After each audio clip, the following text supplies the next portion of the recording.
Kigali amakuru yanyu welcome again reka ndabaha ikaze kandi mwese mukunda gukurikira ibiganiro bya Buja Hit TV. Iyi ni Buja Hit TV unundi munsi mwiza cyane aho muherereye hose ijoro ryiza cyangwa umutaga mwiza canke mvuge ntimugire ibihe byiza kuko muri best cyane mukurikirana ibiganiro bya Buja Hit. Kuri genda bashimire cyane bivuye ku mutima ariko kandi rero taragira subscribe kuri channel ya Buja Hit kuko bana yoro amakuru ari hot on the mic as a classic ni cyo zina ryanje n'isoko ni auto mbaza na very classico ibintu byose biri classico Buja Hit iri classico ibintu byose nawe uri kurandaba uri classico ariko rero behind the camera CK production cyangwa CK professional je niko nkunda kumwita niba ariko byitfata neza cyane no musi rero mu interview nakuzaniye iki. Welcome again ndikuwe n'umusista wanjye nkunda cyane Fanny ni sawa mami ni sawa ndakuramukije nawe urabiriwe Fanny kuva hasi gushika hejuru sikenda gusabye umpere hasi gushika hejuru uno mudada hamambwire ama dépense amalari yagenga ahangana gute Fanny atarakabana oya vraiment ntagoramera meshi iyi peke nego 50,000 50 gakoti kabisa nakiguriye imbicupi ndakanyere mu mbodeli batatu ko ntambere mera meshi kwera. Urakunda kuja muri salon canke urakunda uri podra wenyene ni wowe nyene ubikora? Je nije nikora kwere mugabo over the book ikora sometimes ndikora handi ndafisa makeup artist wanje. Yeah.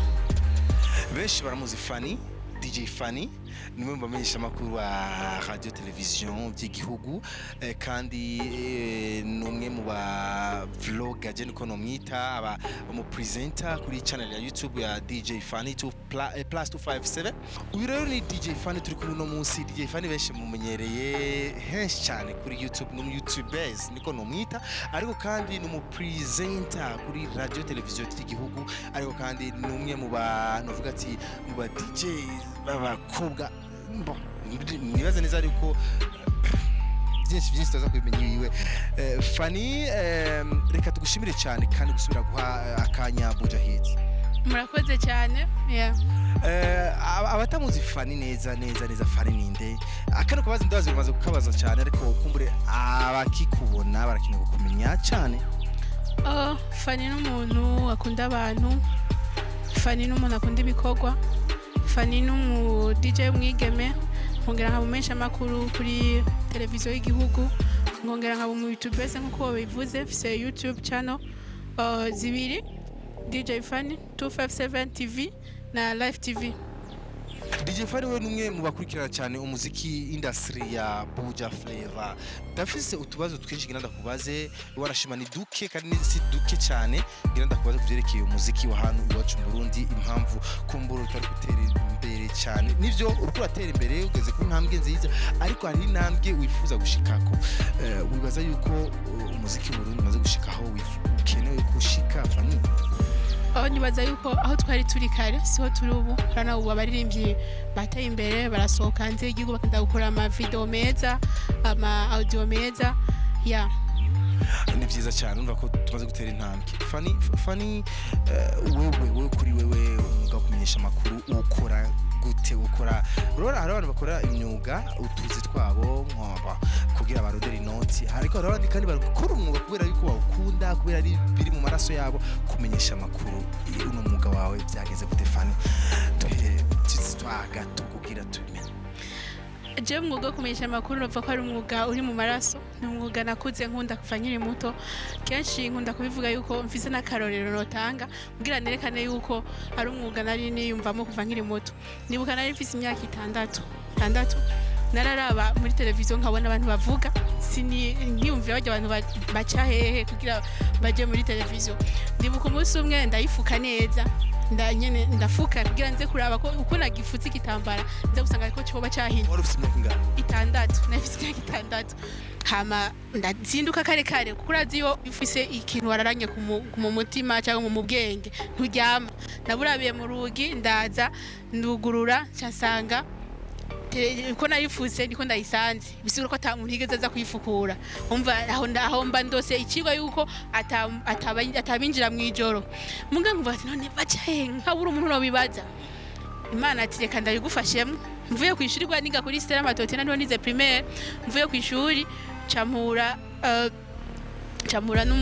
na Theodore Ntunga kwa nahoze nkina muri federation ya tennis rero umva n'aba journaliste ba sport twaba turi hafi ndibuka nyene yaraje arenganye hajya nyene juste nkisoka muri Stella naho asa nk'uwinjiye gutya kuri Regideso ndamubona Ntunga ndambwira papa garagara mbonye Ntunga ndambwira ati papa nshaka kuvugana n'ujya muntu ndahagacira hagara ngenda ndamuramutsa Theodore bana ndamukweze ndetse ntwege impuzu Theodore room arahindukira arandamutsa bite misa ni Theodore je nitwa Fanny mwana nshaka ndafite ikibazo ngomba kukubaza ndabona muri televiziyo mushikiriza ibiganiro numwe mucahe kugira mudushikiriza ibiganiro mucahe Theodore ambwira ati oya nta hamwe duca turafise sibyo ku kazi turarujisa amatwarungika amasanamu ngani numva sinyuzwe ibi nasiguriye bya technique ma sinyuzwe kumva sinenda bizi nari ndi muto nivyo akora sigura sinabitahura arambwira ntacu wewe uri kumwe nande ndakwa ndi kumwe na papa katugenda muri nimero zanje muzo telefone hakunda kuba ikiganiro cy'abana hama uzoze mu bandi bana hama udoshubibona byose niho yacaza aregera papa aramuha nimero ya telefone ico gihe ari nimero ya Teresere ico gihe hari Teresere ndavyibuka aramuha nimero amuhaye nimero papa rero niho yamutelefona aheze imisi aramubwira ati ntiharagera nzobibuza nimba ari nimero yanyu nzobibuza ko naguma ndamubaza papa telefona ntunga ari mubaze n'iryari cya kiganiro kugira nyine ndabibone nyugwe niho papa yamutelefona Theodore amubwira ati next week nzokubwira niho munyuma Ntunga yamutelefona papa barantwara muri RTNB ndibonera ahantu abantu bicara ndibonera kugenda byose bigenda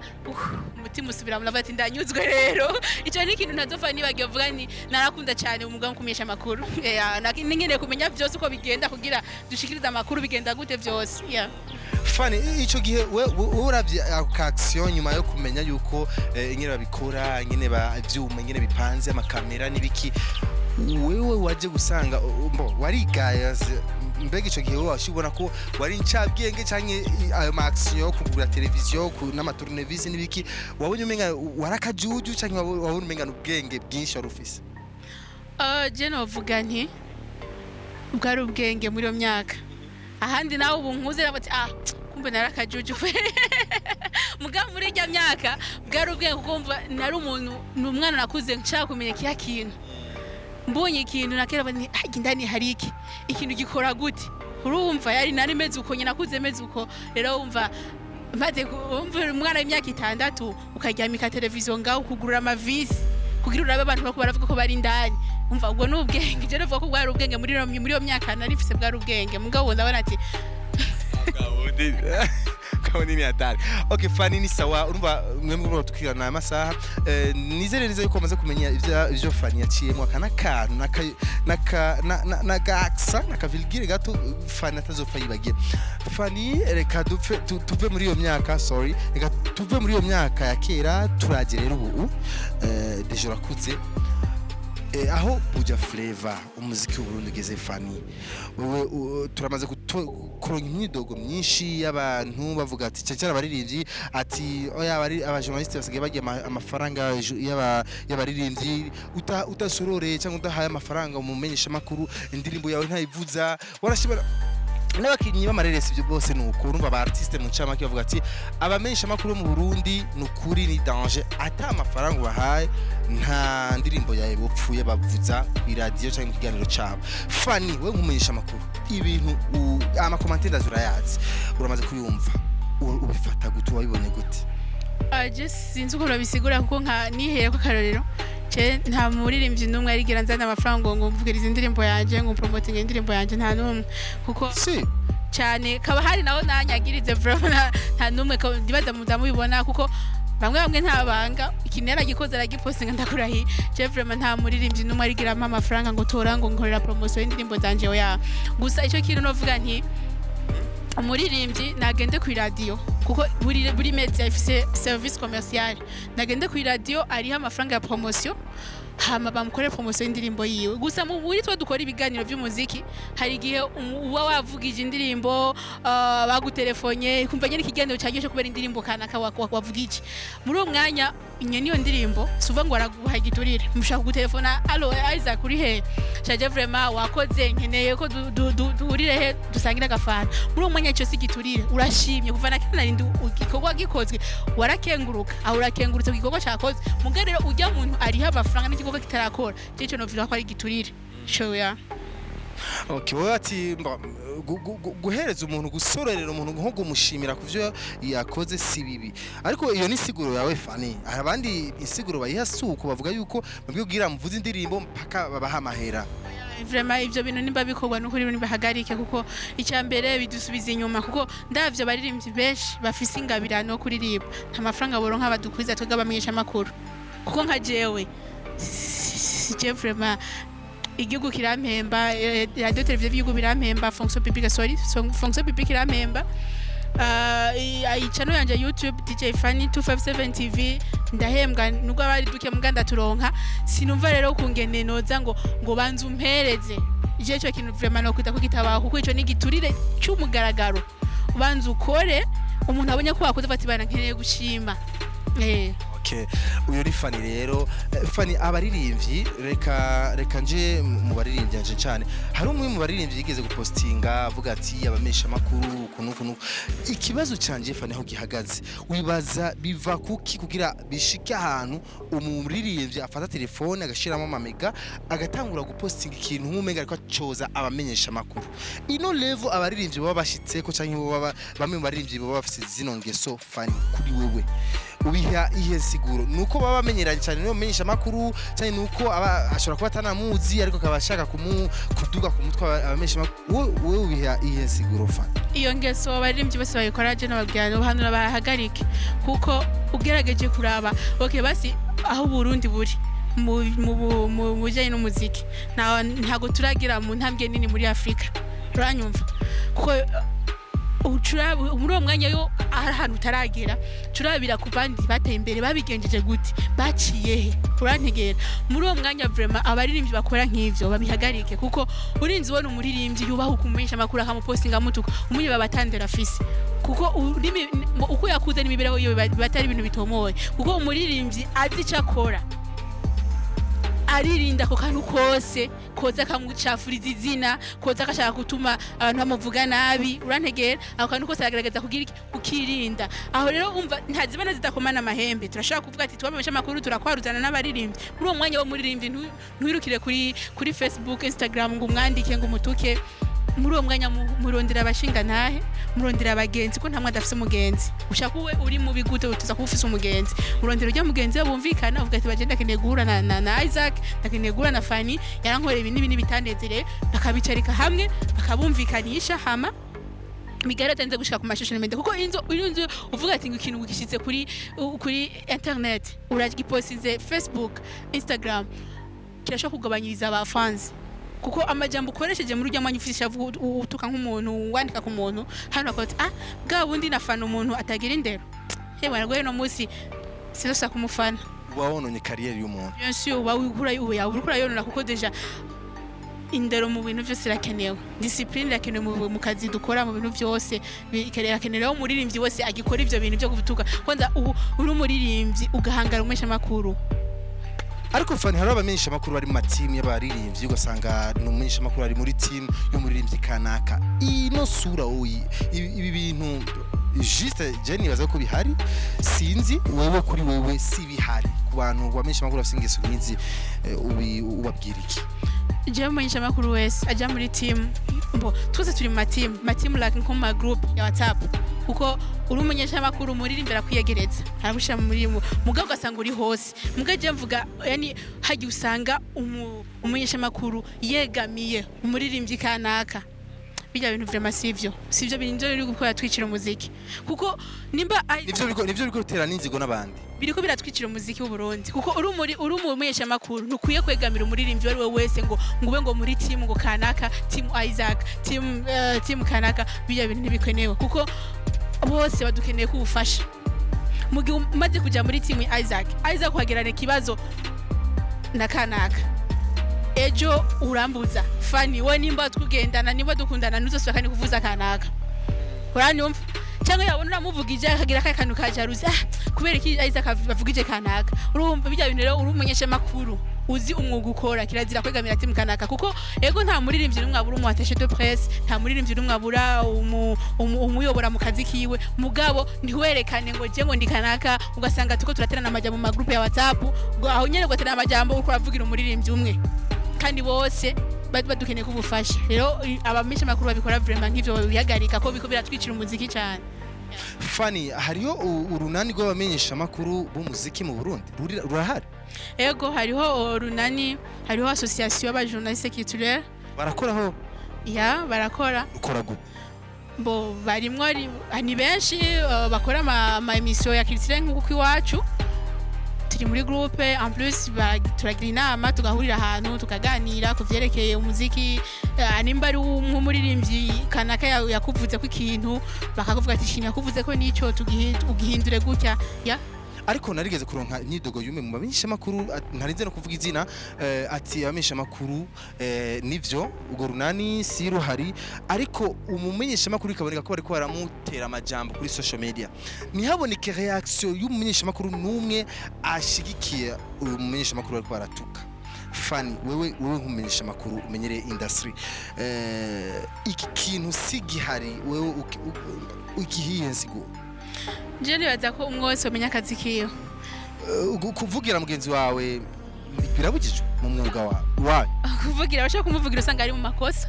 sinzi ko ivyo mubizi rero ntushaka kuvuga ati ngo ndashigikiye amakosa mu gihe wayabonye rero ikintu nibaze ko icambere ari kumuproteger Fani oya kumuproteger bien sûr mugore ushaka kubona mugenzi wakoze amakosa muri uwo mwanya biragoye kugira umuproteger gusa uregera nk'umuririmbyi ukamubwira ati ndagusavye irya post wagize cyangwa kiya kintu wavuze kikureho ntuzusubire kuko abamenyesha makuru n'abaririmbyi n'ubuzi bubiri butandukanye turagabuye umwose afise umwuga wiwe kandi twese turakeneranira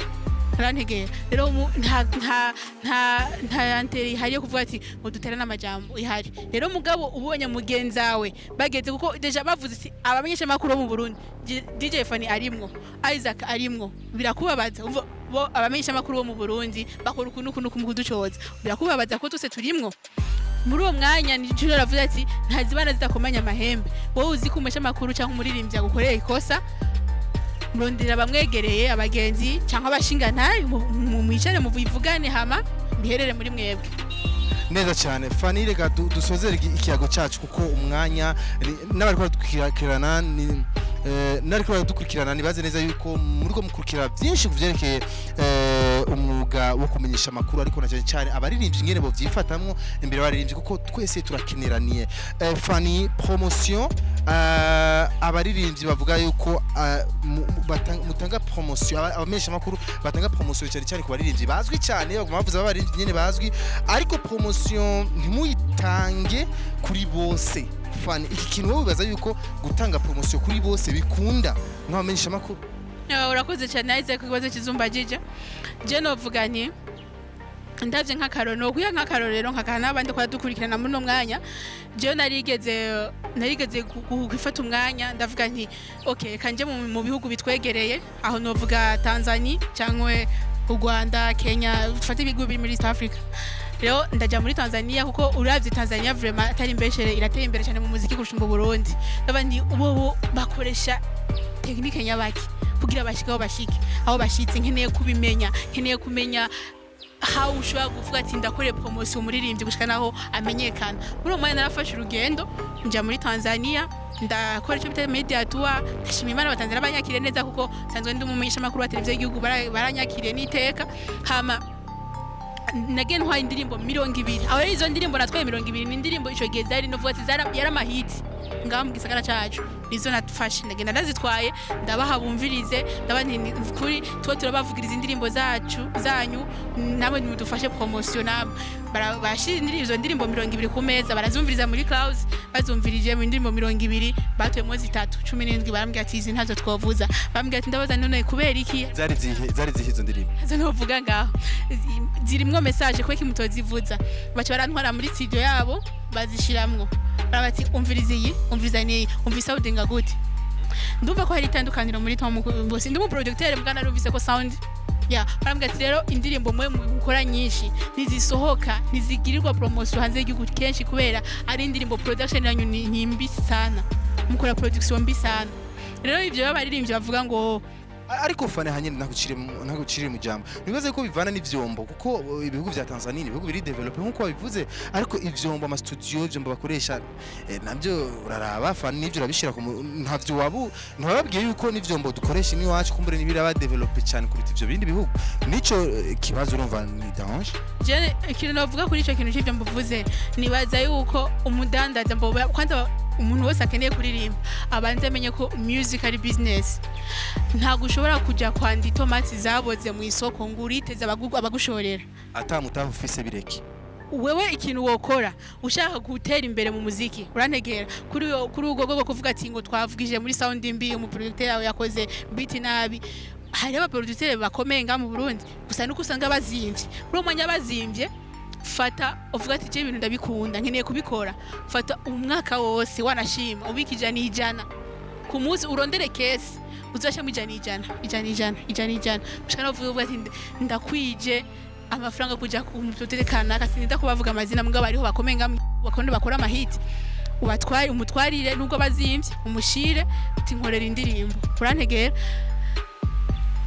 muri uwo mwanya arakwakira kuko bamurisha amaragukorera ikitwishe nuko benshi barafise ingabirano mugabo umuntu ashaka kuvyuka mu gatondo akumva mengo ndumuririmbye mzuko unapanda ndumuririmbye acagenda muri studio gasanganiza studio ibihumbi 30 warashaka kurwo buryo bwiwe fani kese su buryo none nakusubiriyemo ukeneye kudandaza itomati wotwara itomati ziboze mu isoko ngugiye kudandaza hari umuntu afite itomati shasha nziza ziboneka bashorera afite itomati nziza rero muri uwo mwanya ukeneye kubikora bika nakubwiye bika ijana pange neza yes bika ijana wanashaka 55 urose kingorongoro bika mu ikesi rose 500 bika mu ikesi mushika nawo umwaka uzohera ufati no ndashaka kukubomora agakese kanje nta abantu banarakwijaya mparu imisi igize umwaka nkarura n'amafaranga no banarashizemo basi nayo nibuka iyo bageraha kwa kana kabarashaka kunyakira gukora indirimbo hama ugenda ukora indirimbo nziza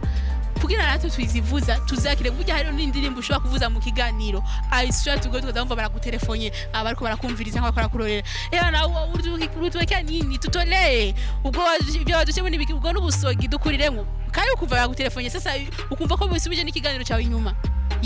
indirimbo rero umva nibi abafise ingabirano ni benshi abarundi turashoboye nibabika uburyo kugira bashobore gukora indirimbo nziza bagende mu vyuma bikomeye turabifise ngabo tafite amasitudio menshi ngabo mu Burundi ashika kuri 5 afise ivyuma bikomakomeye sindi mu producteur mugano uvuga nti hari umuntu agukorera beat ukumva vraiment uyu muntu humva ivyo yakora aririmba na beat mengo ni ibintu by'ibihushanye uyo ni fani rero ubwo n'ubutumwa arungitse ku baririmbye ati numuze murirukira kwidoga yemwe murabe kwanza ingene production zanyu zimeze fani rega tusozere kiyago cacu kutubazo tubiri cyangwa tutatu ningoga duheze ko kugira tubareke namwe mu ruhuke akabazo ka mbere abantu barakene kumenya ubuzima bwa fani arubatse arafise abana fani abayeho gute fani abahe atarakabanga iyo ni vie privée sinigera nishure vie privée wanje ku buryo utovuga yuko ubatse yuko bisaba yuko fani ntago yubatse uri fani fani ugushaka yukuronka gute ugukeneye kumure mu aguhe nagafana dawe ariko uravuga byogenda gute mbo urondera DJ Fani ushaka kundondera kuri Instagram ni DJ Fan 257 ushaka kundara kuri YouTube ndi umuntu wa mbere nsoma amakomantere ya YouTube jewe ndari joro ndiko ndazoma ni kuko jewe ndiyizi ko atawundashika rero abariko baradukurikirana n'abantu bateye imbere cyane bari mu bihugu bitandukanye bamaze kubona ibintu n'ibindi kudusumba rero iyo guhaye komantere zihindura ndi umuntu wa mbere nkunda kusoma amakomantere kugira nshobore guhindura so ushaka kuja kuri YouTube channel yanje after interview no banakoze gacha wandika ni Fani kunu kuri nta muntu umwe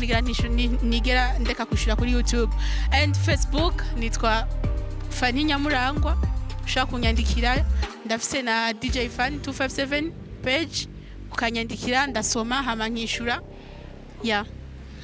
Fani afitanye beef nande je nta mabifu namwe nigera njamo mu buzima kuko nka jewe mukamwe kigongo utwogera bivuga uvika je ndi umuntu nkunda kwiterera inkuru nkunda kuganira n'abantu je niyo mbona umuntu umengo agomba ku creative ntuma ndagutwenda ntuma nzana ikintu wacha no kuntuka bati urabizi rero wambaye neza kugira ndakwibagize bya bintu bagomba kuntuka naho umengo agombe kuntwara mu nzira atari nziza muga vraiment nigakizo kumva ngo fana gafitanye kazo n'umufari n'umuntu w'abantu yeah. Okay, Fanny, dusoze akabazo kanyuma kabisa wewe akano kabazo ndakunda kukabaza abakurikira ama interview yanje benshi barabizi akano kabazo ndakunda kugasozera mu bibazo byose ngunda kubaza turekanye no gusenga gufungura no gukurikirana kumbere n'akazi kawe kumenyesha amakuru turekanye no gusenga gufungura no koga naho kazi kumenyesha amakuru ni kihe kindi kintu umunsi tohera udakoze ku munsi naho byogenda gute no umunsi no kurengana turega guse gufungura koga ikindi kintu umunsi tohera utagikoze niki ya Fanny arakuze umuziki cyane Fanny nta musi wohera nta kijirado numviriza umuziki yani ndi umuntu niyo je nta nzoganwa mugabo ngize akantu kanstressa mu mutwe ndakunda nje mu cyumba natsi radio volume yose max volume che nicara rero numviriza mba numva nyene njyohewe cyane numva mengo ndabaye detente ukuntu mu mutwe ndaruhutse so nta musi wohera Fanny atumvirije umuziki ayo Fanny cyo ni kimwe mu bintu avuga ati ntiwohera Fanny ndagushimire cyane nanje ndagushimiye cyane Isaac oya ari Fanny rero tori kumwe uno munsi muri exclusive interview yaduteye iteka giza cyane na nkuko yabivuze ati arakunda cyane kurikirana ama commentaire nawe rero shiraho commentaire yawe ngaho utubwira ati wavyumvise gute ibibazo by'istomba je Fanny yabyishuye nkuko byari bikenewe ubuzima bwiwe wabwumvise gute sorry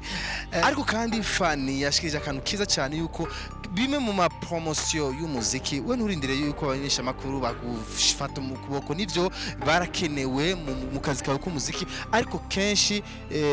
bazogufasha bahereye cyangwa bafasha aho wewe watanguriye gukora bisikura yuko rero gerageza ukore neza wifate neza ibikorwa byawe bizokundwa hama ibindi bizomera neza cyane then the camera yari CK production cyangwa CK professional je nkunda kumwituko ariko kandi on the mic ni Isaac Classic umutumiro wanje no munsi yari DJ Fanny 257 arakunda cyane igihugu ciwe uno musista nawe urabizi niyo mpamvu yashize ku yo level ya 257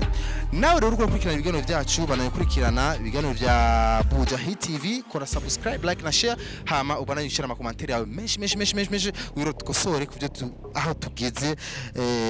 je na Fanny turagiye nawe urukura turaba kuno mwanya ugaragaza telefone ka ugenda ariko urakoze cyane gukurikirana interview yacu merci